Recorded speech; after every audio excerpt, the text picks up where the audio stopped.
Is it? Which audio is it picking up for you? Well, Can you hear this tapping? no. But your Yeah, so your this is sound not picking up quality my your sound microphone. quality is good though. Um, I know, like, this isn't CoinDesk or whatever, but and it doesn't give me any options for changing my audio. All right, that's what we just communists. do it as is. Yes, we'll do it as You, is. this We is frustrating. yes, Yeah, it's there's okay. nothing I can do on But you're joining the ghetto show hour here. You're not the joining Ghetto Show hour. you're not showing like the real one. Chuck Williams says, "I can hear you both." Well, hey Chuck. So, hey everyone, by the way. Is Chuck on there? Yes, he's watching. Hey everyone, Oh wait, is this live? we are in fact live, Thanks for letting me know, which is Joelle. fantastic. I told you when I hit the button, this is what you expect on the shit show. Oh, Yeah, yeah, Huawei says yeah. great good audio, Naomi. All right. So, Thanks, guys. now that we've figured Appreciate this the whole thing support. out, let's just hit the quick intro graphic and we'll be good to go.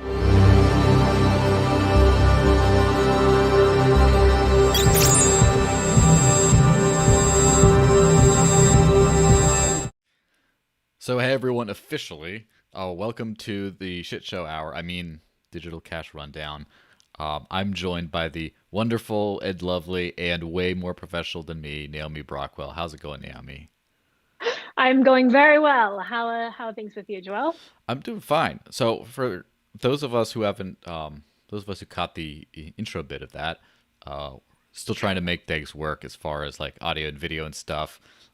This is not the ideal professional setup that is up to Naomi's standards, but good thing it's not her show, so it's not her standards. I have low standards in this area of life, at least. So, That's such a great intro, Joelle. It's yes. hey guys, don't expect much. It is what it is. Yeah, it is life, we're just making it through one day at a time. And Doing although, it live. yes, although to be honest, your situation might be a little bit different too. And so, for those who don't know, Naomi, who's always been top notch in terms of content production, is now going to the way to the top of the crypto show rankings by The top. starting a new show or being bequeathed to a new show on CoinDesk, which I just saw the announcement and I don't know much more, but might as well start this show off with some unabashed shilling. So go ahead. What? Sure, let's chill this. So I'm pretty excited.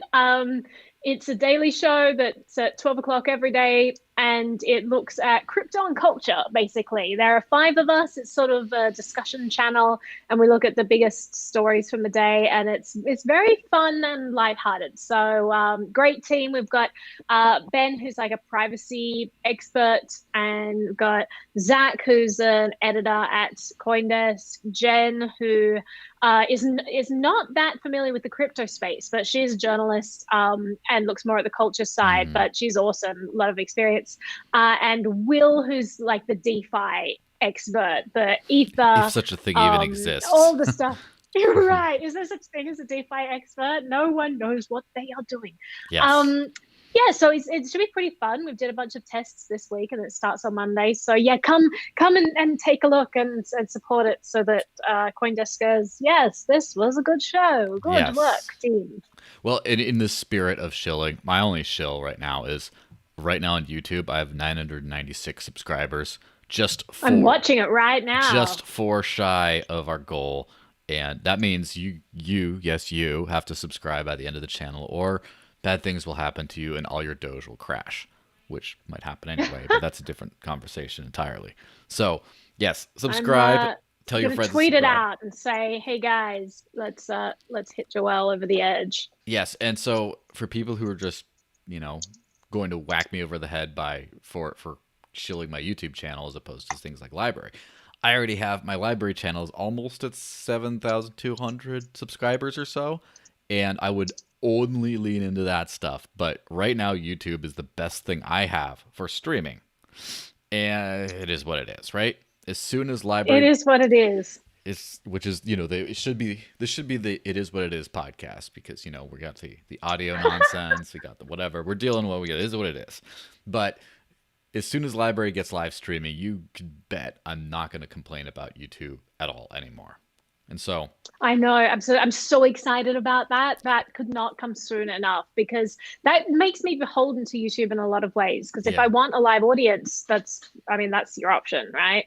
Hmm. Um, Library has some kinks they have to figure out in terms of like notifications when people are live, making sure you can still get the audience. Like if I go live on my channel, people get pings. They know to come there. You get an audience. I Hmm. don't want to be doing live streams for people if it's they're relying entirely on my Twitter followers to click through, or something Yeah. like that.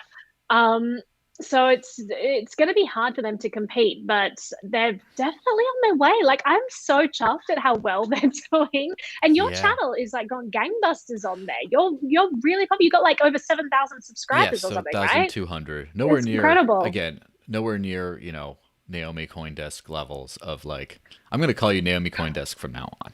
So, Naomi CoinDesk. but No, it's really exciting, like seeing your channel grow there. And honestly, you were like I got involved in library, I think 2017 because we covered it on Stossel, hmm. but I just mirrored it to my YouTube and left it because I'm like, there are so many sites that I'm not gonna keep up with them all. Like Hmm. you know how it Of works. You kind course. of test these things, but you only have so many hours in a day. And it was you that was like, hey, Naomi, have you checked out library recently? It's actually getting really big. And it's because of you that I started going over there more. I'm like, oh wow, this is actually getting legit. Like this is a real alternative now. Thank you for doing that because it's so exciting to see where they are now. Yeah, well, thank you as well, because I think you're one of the first, like, I guess, good examples of what can happen on library that's good. That's like the first person I saw what I would consider successful on library. Which there's a bunch of like there was a bunch of people who had like a ton of subscribers but just never interacted and had no Yeah. views, and just there's so many of these like auto syncers that just I think it's getting better with Odysee and their like different search algos, but a lot of like auto syncers that just get like no views, and so you're one of the only people that Right. got good views. Although my first ever library video is still my most watched video ever, which is like Really? What is it? almost it's interviewing Jeremy when his bank accounts got taken away.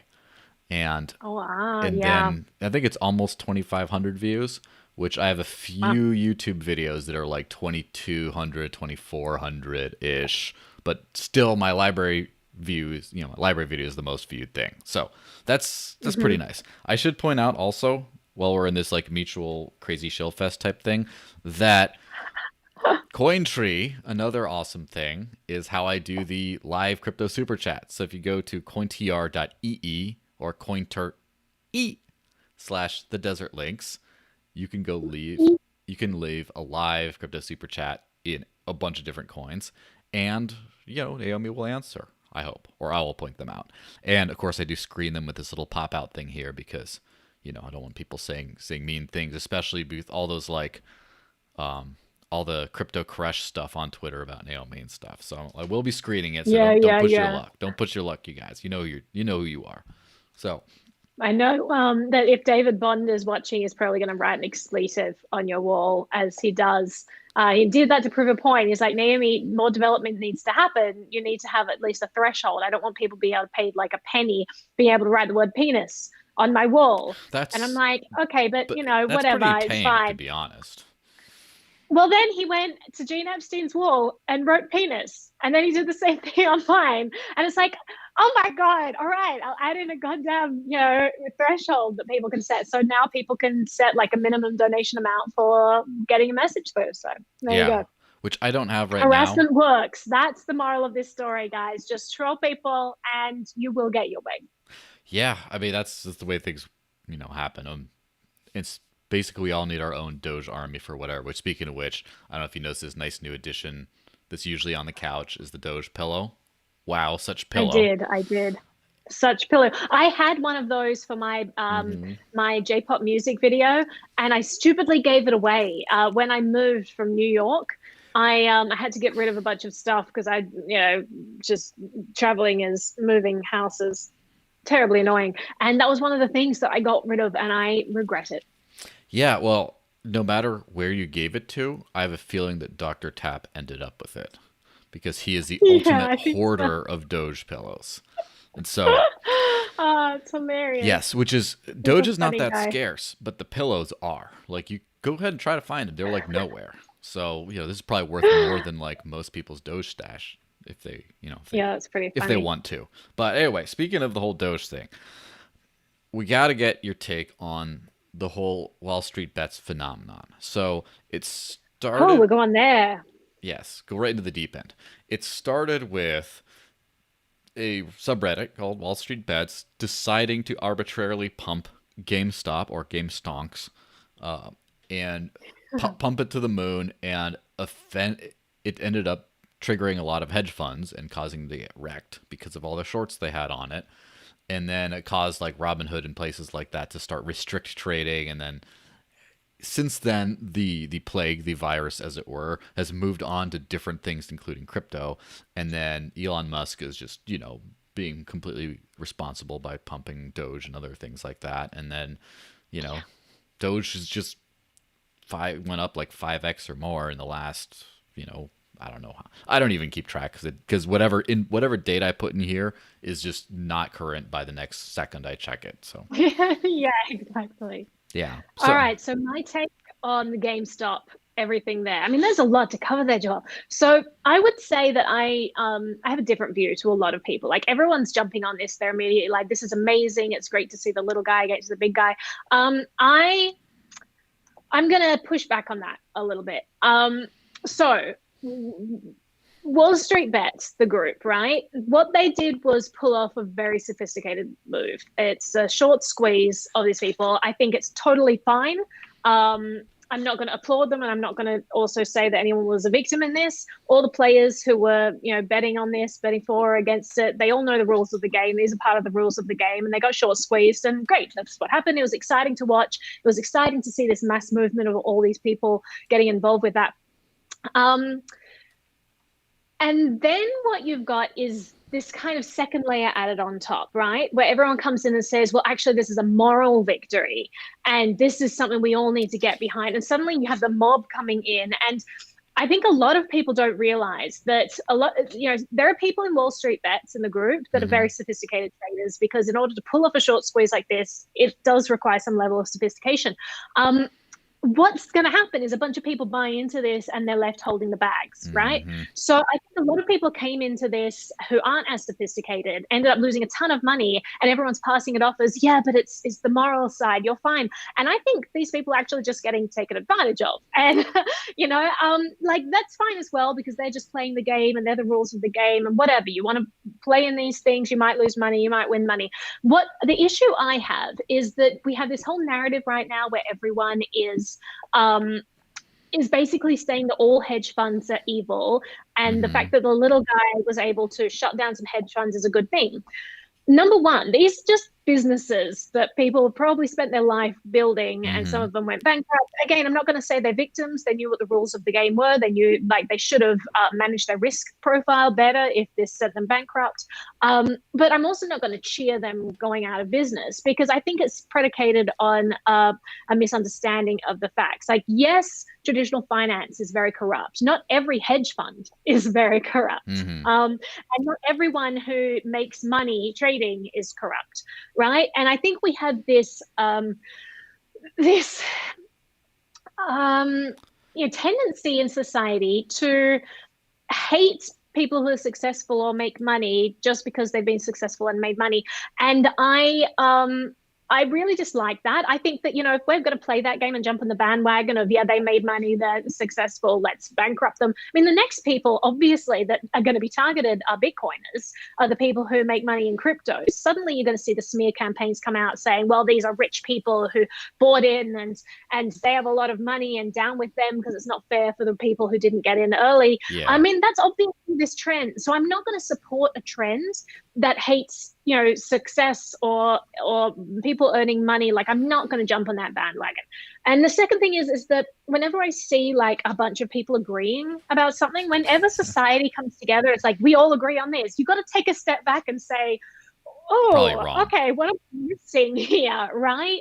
And so it's like, on the one hand, yeah, I think the fact that people could use Robinhood and make these trades and earn money and participate in this game that is usually left for the wealthy is awesome. I hate these barriers to entry. I hate the fact that you need to be an accredited event investor. You need to be worth like $10 million before you're allowed to participate usually. That is so fraudulent and corrupt and awful, and it's just literally pushing people out and saying, no, you can't participate because you don't have as much money as us, therefore you won't be able to make as much money as us because you can't participate. It's this circular logic, and I really dislike that, and I love that Robinhood allows people to participate. The second bandwagon everyone jumped on was hating Robinhood when they, people were posting tweets saying they closed out my bets, this is fraudulent, all of this stuff. Yeah. I've asked, I have not been able to find someone who was closed out who wasn't just margin called. And I think so many people were getting involved that just didn't understand what margin calls were. Yeah. And so the price of GameStop starts going down, they get margin called, they're like, they closed my position, this is fraudulent. It's not. Please understand the game before you get involved with this, and don't tell people that this is all corrupt. It's probably not. Then people were saying, well, Robinhood is corrupt because they stopped people entering new positions. It's like, yes, because there is a 2-day clearance period. You don't get your stocks immediately when you buy stocks, or when you sell them, you don't get rid of them immediately. It goes through this 2-day period of clearing. They have to go through these clearing houses, make sure they have adequate capital. The fact that people couldn't enter into new positions is because they literally didn't have the capital requirements. Now, on that note, yes, you could hate Robinhood for being more cumbersome and not being a very well-run business if they couldn't handle the flow. And yeah, hate them for that. But I'm having a lot of trouble believing that this is corruption. And I think people really just like shaking their pitchforks and saying, I'm a victim and this is corruption. I don't buy it, but I'm very much open to seeing evidence about that corruption. I just haven't seen it yet. So this has been a big tirade, Joel, and you asked for it by bringing that to start off with. In general, I will say I'm excited about the GameStop thing. I think it's cool to see a mass movement, a bunch of little players coming together, affecting big change. I love that. I want to see less of the whole pitchfork waving and less of people, hating success and all of that. That's basically my take. Yeah, that makes perfect sense to me. I never really hated on Robinhood too much because they're just kind of like a player in this whole game. I think what's happening is you're seeing a lot of people grow up in real time, which is it's fascinating, fascinating and hilarious and horrifying to watch all at the same time. Where it just like imagine like someone going through, like flirting, dating, marriage, divorce, hating their kids, and like hating their ex, all in the space of a week. It's kind of like that, where you just see people going through this giant yay, stonks, oh, we can make money.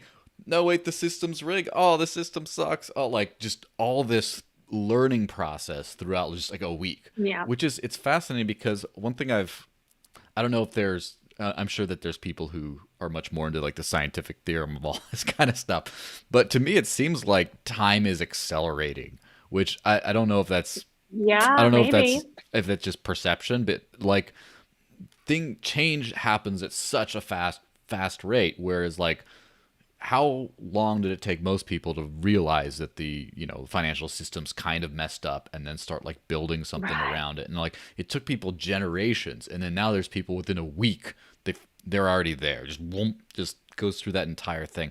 How long have people been hacking at the branches of the corrupt financial system, and then GameStop just comes and GameStonks. He just comes and stonks, strikes the root, and this boom, all of a sudden you get this big reaction out of the system of oh wait, we can't let the little guy participate to this level, and then all of a sudden people see, and then Elon Musk starts pumping our little this way Doge friend over here, and then I say something on Facebook, Twitter, or whatever. I make some post about saying careful with this whole Doge thing, because even though it's a real coin and it works, you might be getting scammed, or you might be scamming people. And a lot of people pushed back on that. A lot of people, there were some people that was your remark on Twitter, right? Yeah. I think it was Facebook, where you just said, hey guys, yeah, it's fine to, say I'm really interested in this coin or whatever, but what people are literally doing right now is a pump and dump. You're saying just buy into this. And I'm always so careful to encourage people to buy into certain stocks. It's never been something that I do on my channel. I'm never like, hey guys, buy Bitcoin. This is Yes. only ever going up, you know? Um, and I think that people need to be a lot more careful with that because you are in a position of more knowledge than others. Use Mm-hmm. that knowledge for good. Like some people don't realize the risks involved and they don't realize, I mean, people don't even realize that they shouldn't buy into things that they haven't researched, right? So if you can be a voice of reason and guide them, you would be Mm-hmm. doing a very good service to the world. Just say like, hang on, it's like there's a lot of volatility in this market. It's likely this will be pumped up and then it'll crash and lose all of its value. Just educate people where you can so they can make informed decisions, you know? Yeah, and so I've gotten like a couple of reactions from people. Mostly people have either been like, haha, that's right, or they've been like, come on, like let us have our fun. We know what we're doing. And I'm like, you might. You really might. Yeah. But like whoever's been in the space for, what's it been like 8 years for me, probably longer for you. Uh, just Not knows that. knows what Doge is, has seen it go up and down, sees how it just randomly pumps sometimes, and like just sees how like in the relative low liquidity crypto space, just someone like Elon Musk just tweeting Doge or something like irresponsibly, but whatever, that's what he does. Just sends it to the Yeah. moon, and then like we understand that like if we're gonna buy Doge right now, like we understand where to get out, or just that we're going to lose some money and that's fine. But a lot of people are like, wow, this is the next thing. We have no hope for like financial success in life. So we're going to put our little stimulus check thingy into this. Yeah.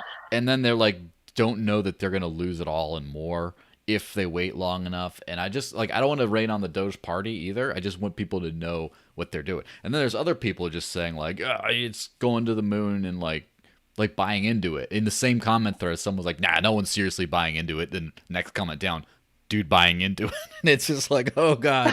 Oh God, Oh no. It, God damn. This is yeah, no, I think you're right. And there is a lot of fun to be had in crypto, and I don't want to take away people's fun. And honestly, pumping the idea of Doge, it has been fun for years and years. Like when they sponsored the NASCAR racer or whatever, um, that's like all of that stuff is really fun. and I will interject But as it's fun well. because at the time, Just yeah. down the street from here at the coffee shop, like a year or two ago, I was there and some cyclist guy came in with like a Dogecoin sponsored thing and got his coffee and left. Oh I'm my like, God. wow, okay, okay. Who is he? No, I think that it's all fun, but back in the day, the only people who were involved in crypto were the ones who really understood it, right? Mm-hmm. You're talking about like 2013, 24. Well, I mean, they didn't exist there. When did Dogecoin come along? 2013, right? Probably. I think it's around then. Yeah, I think it was 2013. And so people at that stage, like no one knew about crypto. So the people Mm-hmm. who did know about crypto, they knew that some things were jokes and something, and it was fun to say, hey, let's get behind this joke coin.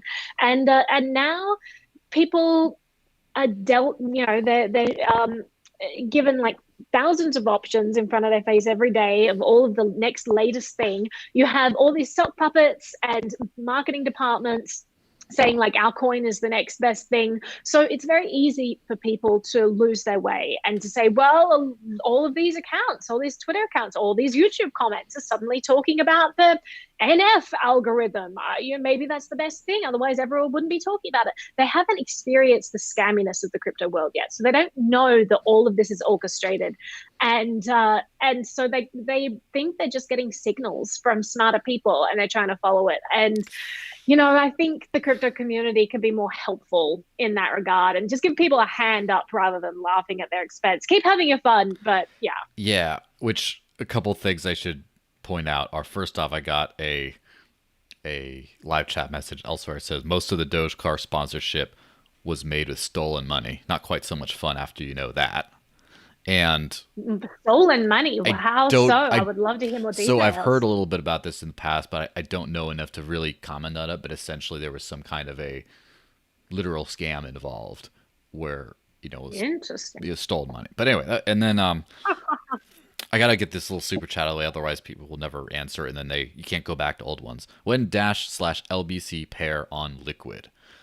I mean, when anything an LBC pair on anything I use would be fantastic, because I was using Hmm. SwapSpace, shout out to SwapSpace, to swap my LBC back and forth with, Dash, Bitcoin Cash, a bunch of other coins like that, and then they don't have it anymore because one of the partners doesn't have it, and now it's really, now I've had to work as like, the what do they call it, the high school like backroom dealer for LBC with some people. They're like, hey, where can I find some? Oh, I'll hook you up, fam. Oh, SA, it's good. So yeah. That's pretty funny. And I did get a comment in the live chat from the one and only Eleanor Blanc. Hi, Eleanor. Good to see you watching. Hi, Eleanor. Shall we hold Elon responsible? Why don't you give your take on this first? And Well, how? I mean, are we holding him responsible by saying the government should make a law? Like, obviously not. Can we hold him responsible as a community and just say, hey, you do have responsibility to the community. You do have a very public voice. You are in a position to influence people, use that power for good, not evil. Yeah, I think people can encourage that. I think it's totally within your rights to do that. Like, is it going to do any good? Like, Elon's going to do Elon, right? He's going to do whatever Elon wants to do. Yeah. And I salute Elon. Go and do your thing. I think he's creating awesome things in this world. I think he is a kind of hero of our lifetime because of all the awesome dreaming big concepts that he's pursuing. But I mean, yeah, to what extent the social pressure would even be helpful? Like right now you have such a mob rule in terms of like holding people accountable on social media that most people, if they're smart, they'll just learn to tune this stuff out, right? Because they're so used to people telling them they've done something wrong and claiming to be a victim from this, that at the end of the day, you end up just saying, okay, all of these people are just trying to get something out of me. So yeah, it probably won't be effective, but as a community, the people who are listening, I think that we can be a force for good in the community rather than bad. And I do want to, I will say, Joelle, because you said you wanted to make sure that we got the see something, say something stuff in. So yes. I will just mention that. Yeah. Let me hit on the Elon thing for a second. Yeah. Where Elon's a new kind of a figure in the, and this could be like a several-hour discussion on this one point alone, but I have a feeling that in this world of like through the 80s and 90s and beyond of like, well, you can't do this because of that, and there's just all this kind of stuff where the tone of discourse I've noticed over my lifetime has become increasingly cryptic and sarcastic. Like the meme culture is kind of like the language of freedom in an oppressed era, sort of, so to speak, where people don't feel like they can communicate.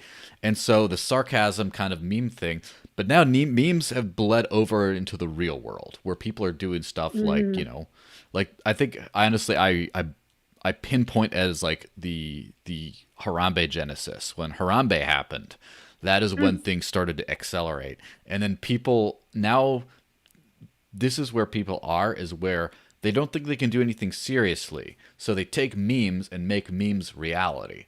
And so, like, for example, like the Capitol Hill riot thingy, it was a little bit of that kind of stuff. Like, oh, yeah, let's just go storm Nancy Pelosi's office, woo, and all this kind of stuff. And, like, there's a bunch of people just doing, like, weird things like that. Or let's pump the stock to whatever. Let's just take a joke and make it real. And Elon's kind of the patron saint of that because he just sort of, like, came in and did everything that he couldn't do. Like, we're going to do rockets when no one else is. We're going to do these electric cars today, not 50 years from now. And then I am meme lord. Yeah. And so he's kind of, the Doge stuff is like, he is kind of a joke at the same time as he's doing very real serious things. Like he does it in a very jokey way, which is how he gets by doing it. Oh, not a flamethrower, boring company. Ha ha ha. Like he just, his whole thing is just like, and Doge is just part of who he is and the way things are these days. And I think that, I don't know if we have to agree with it, but we have to sort of accept that in this new world of things, there's going to be a lot of like, there's going to be some collateral damage in like, oh, haha, like someone like storms the Capitol again and puts a giant Harambe statue in the middle of it. And hey, for the memes, but 5 people died in the process or something. There's going to be things like that, which we cannot be okay with 5 people dying in the process. We just have to, it's the way the world's kind of going. I have to acknowledge. I do.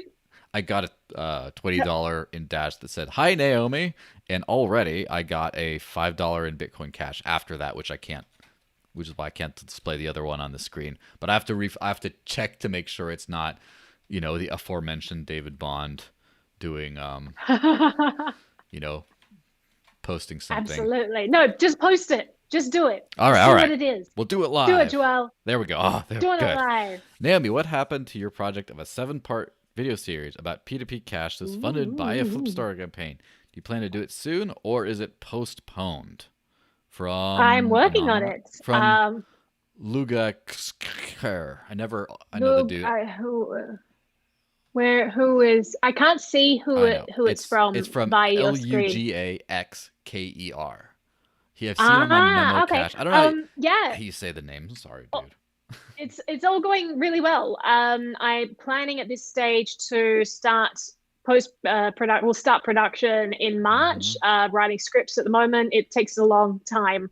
It's actually grown beyond the 7-part series because I was trying to combine certain aspects into videos. I realized as soon as I started writing it's way too complicated to combine topics. Yes. So it's going to be more like a 9-part series at this stage. But the great thing about funding something through something like a Flipstarter, where you're not in US dollars that is losing money with every second that passes, Bitcoin Cash has gone up in money. So now I do have the funds to support a longer series, which is awesome. So yeah, working on that, really excited about it, in the process. And we'll keep you all updated. I should do like a tweet about it soon. I'll get a little further when I finish all the scripts. I might do an announcement and let people know that production has begun. Yes. Well, on that note, so we don't lose track of everything. The spying, snooping bill thingy. Spying, snooping bill. Absolutely. All right. So there's this new act out. It's called See Something, Say Something Online Act. Now, you can tell by the name of this act what this is. Like, this is another surveillance tool. This is another tool for monitoring the population, keeping under the thumb of the surveillance state. Basically, it will punish any online company that doesn't snitch on its users. And it's it's a crazy, crazy bill. I can't overstate how awful this bill is. It isn't just, companies that have to report people on their platforms. It's other users on that platform who are encouraged to report other people. Like, if you think about in history when tactics like this have been used and whether or not they have been for better or for worse, you can bet without fail they have been for worse. Like, when you have people in communist China who, under Mao, and even now, who are actively encouraged, children were actively encouraged to snitch on their parents and break up families. So you have, in the Soviet Union, the same thing going on, where you have this society torn against each other. And it's not like we don't see enough of that already. Every time you have an opportunity to, report someone or to use any of these online power mechanisms to troll or to shut down someone you don't like the ideas of, it is used for this. And this is obviously what this bill is going to start to encourage as well. And it's going to be turned into law. And the law itself, it just says you need to report suspicious activity. So people don't even have to be doing anything that's breaking the law, but people will be reported, people will be kicked off platforms who've done absolutely nothing wrong. This will be a tool to persecute and target tech platforms that are disfavored.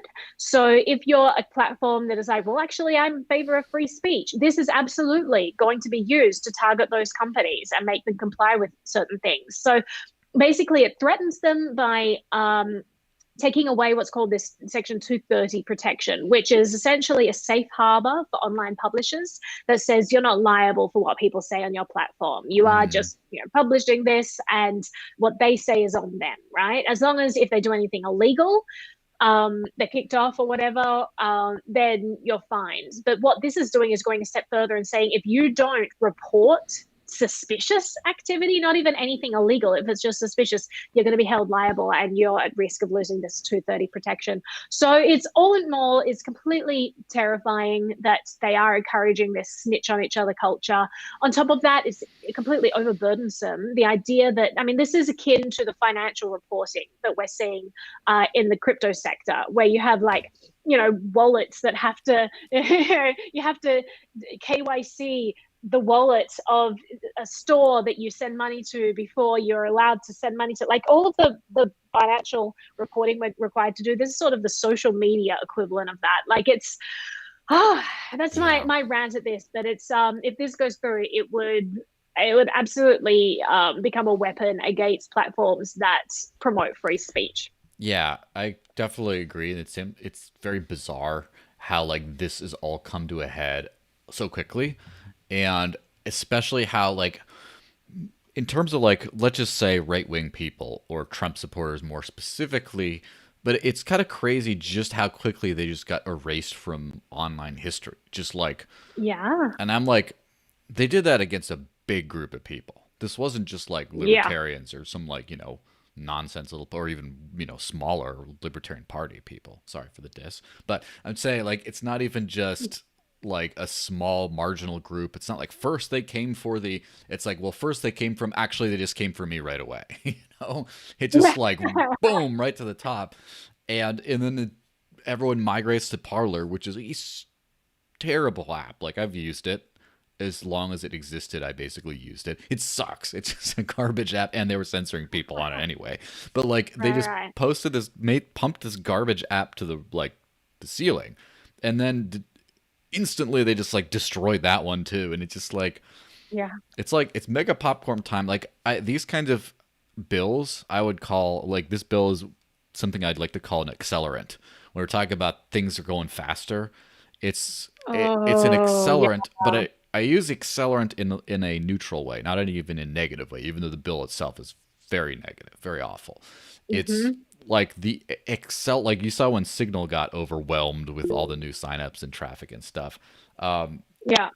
It's I think that this is going to be an accelerant to decentralized tech of social media, especially in a way that we just haven't seen this kind of market demand anyway, like to this extent. So But I, we also, I mean, I hope it is. But in mhm. the meantime, there is going to be this period where we don't have the infrastructure to support, decentralized domain name servers, like cloud providers, all of that stuff. Like we don't have the infrastructure yet to support mass migration. So what we have in the interim is people like, we have AWS and Cloudflare and all of these places that join forces and say, we're kicking you out of existence. Google Play is no longer support your app. App Mhm. Store, Apple App Store is no longer going to support it. AWS is not going to let you host your site on here. Like all of these people, these companies come together and they collaborate to push out all of the dissenting voices that they don't like, or they're coerced by government, which I think had a big hand in this. And that's great that it's an accelerant. So now people are forced to look into decentralized equivalents of AWS. Maybe we start to put more focus on things like Filecoin. Maybe we start to put more focus on things like unstoppable domains. But they're not there yet. And so Mhm. until they're there, you've literally just silenced half of the population, right? And I think that's a really scary situation where suddenly there are no dissenting voices, and it's just like tyranny and persecution and a witch hunt against anyone who might have a dissenting voice. Like it's just mob rule, and I Mhm. think that's a very scary time for people. I know people who work at companies who are like scared to talk about their opinions because of the repercussions, even if they're not saying anything that in a normal society would be deemed illegal or bad or anything.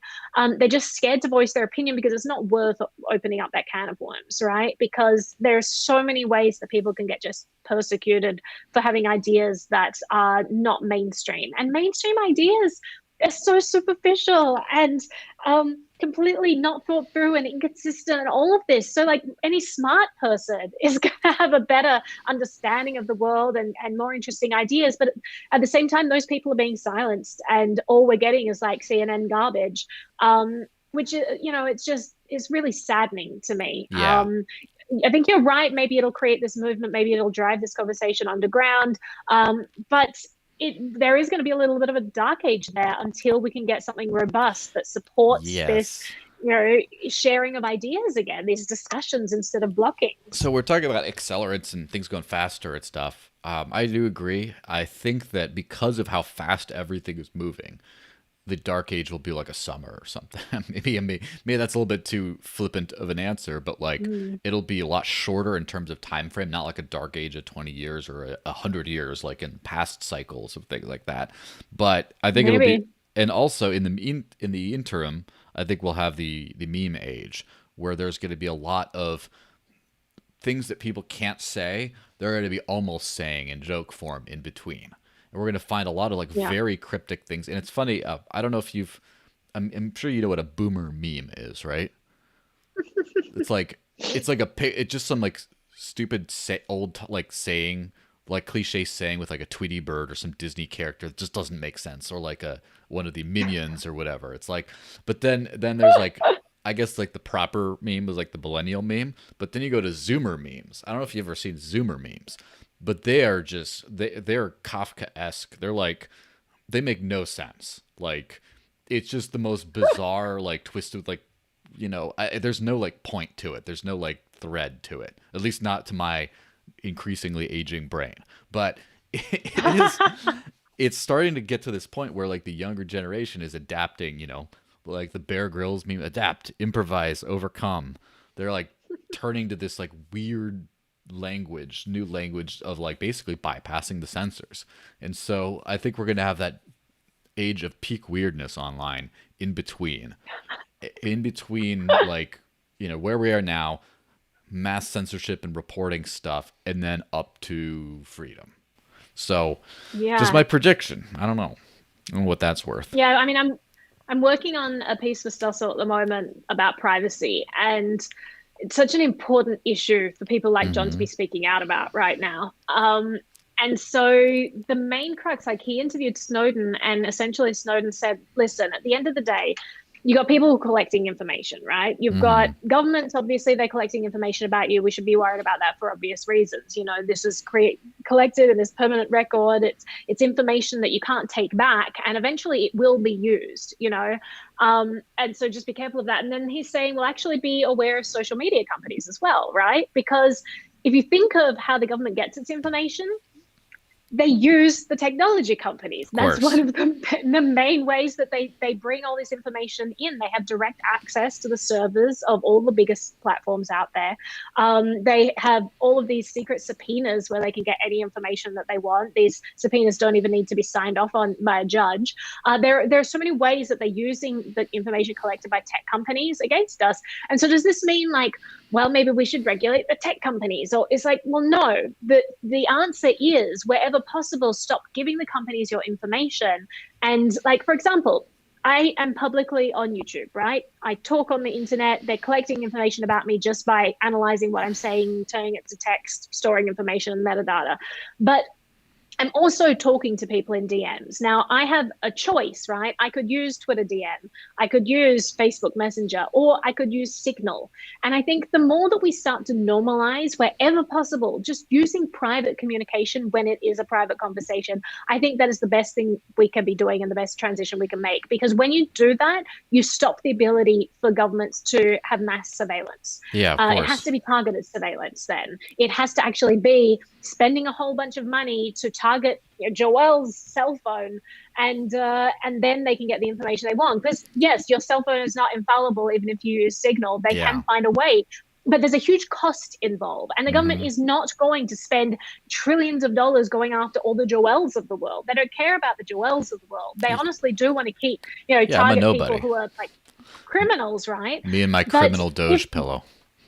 Exactly. But if Joelle is just using Twitter DMs for everything, then they get his information regardless of whether they're interested, which means that they can keep it in this treasure trove. And if they ever need it in the future, they can use that information against him. So I think we need to start being more discerning about how we communicate with each other and protect ourselves where possible, because our future selves will thank us. Yeah, absolutely. And that reminds me of what I think is one of the biggest screw ups of Facebook. I would say screw ups if you consider them to be an evil Orwellian entity, is in like the way is when they start blocking certain links and things from being shared via private message, which is like it's really creepy. Yeah, that was interesting. It's really creepy and weird, but it's just like, why are you canarying in the coal mine like for us? Like, you should keep this shit under wraps for much longer if you want to exploit and like hurt people. But a big rookie mistake. I did get a super chat from, as a topic, also ETH fees.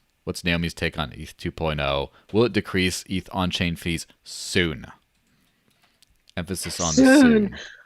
Well, this may be our last topic because we're coming close to the deadline here, but I think it's a good topic. I mean, so Ethereum has created an entirely new financial landscape, as we all know. They have created this DeFi space, decentralized finance, which, as we talked about at the start, is eradicating some of these barriers to entry into the financial landscape. And I love that. And everyone is clamoring on board, which means that, fees have skyrocketed, and you're left with this conundrum, right? Because you have other chains that we could create this DeFi world on that may handle fees better. Tezos may be a better alternative. EOS may be a better alternative. It may be a lot cheaper to live in this DeFi world, but Synthetics is not going to divert half the resources of their dev team to creating a replica on Tezos when they could be using their resources to fix bugs on the Ethereum chain. People aren't going to, a new company is not going to say, well, we're just going to go to Tezos because it's going to be cheaper. It's like, well, no one's over there. DeFi works because it's all these interchangeable money Legos working in cooperation with each other. If there's no one over there, you don't have the network effect. And so you're just not going to have the results that you want. So we're in this conundrum where Ethereum has such a first mover advantage and they just were not set up to scale. And so now they're desperately trying to get this Ethereum 2.0 out, but this has been going on for years and years, right? Many years. They have started at least they have a contract that, is providing a bridge between Ethereum and Ethereum 2.0. We're on our way, but we're only still at step 0, I think, of what is it, a 4 or 5 step plan. So this is going to take years. 5-year plan. Yeah, it's like it's a 5-year plan. It took a while. I mean, I just got that. Sorry, we're slow on the uptake. But it is, I love the DeFi space. I think Ethereum is awesome. I want to see them succeed as quickly as possible. It is going to be a slow process though, and these fees aren't going to disappear anytime soon. So if you're looking at making money in the interim, it may be worthwhile for a bunch of places like Compound and Synthetics and YEarn to say, hey, let's actually try out one of these other chains in the interim, because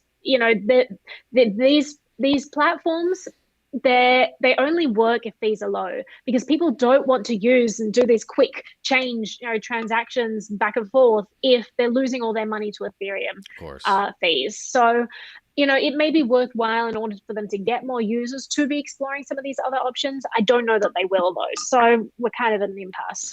Yeah. So I personally do not ever believe Ethereum will be cheap. I think it'll scale better, but just from my understanding on the way it works and the way how much crap is just on the one chain is just going to always be a problem to a certain extent. But, again, I echo the sentiments of I think it's amazing all the things that have been done. Now, the other thing is I don't think that Bitcoin or Ethereum, again, the two big ones, I don't think we will, like everyone says, like, yeah, why use Bitcoin? Why use Ethereum? This is cheaper. It's like, yes, I absolutely agree. However, I don't think we're going to see the masses kind of spill over to that until Bitcoin and Ethereum have kind of reached saturation. Like right now, they're still like minuscule compared to the entire world, right? But once the entire world is relatively exposed to those, then there will be space for like competition. But like right now, it's just like, like no one uses Ethereum. So who's going to use EOS? Like fewer than nobody, maybe the Doge pillow, but no one else, right? It's just like literally no one's going to use it. And so we're going to have to just deal with if we want to use, like, people like me might use different things, but mostly we're just going to have to deal with people being like, yay, Ethereum, why are the fees so high for like another couple of years until like crypto's mainstream. And then all of a sudden, all like the market cap's going to start bleeding, and usage, to be fair, is going to start bleeding into other chains now that you already like start at the top. That's just my prediction. And I do want to No, I be, think that that's pretty, I mean, that seems pretty accurate to me. yes, and I want to be respectful of your time. And I know you're running short. So we're going to make this a short one rather than a rambly one. Where could people find out your new exciting CoinDesky project? Ooh, so this is being released on coindesk.com on the front page. So you'll see that at 12 each day, you'll see our show. It's on their YouTube channel, so you can go head over there. Is it I on don't their know if they're on library library channel? yet.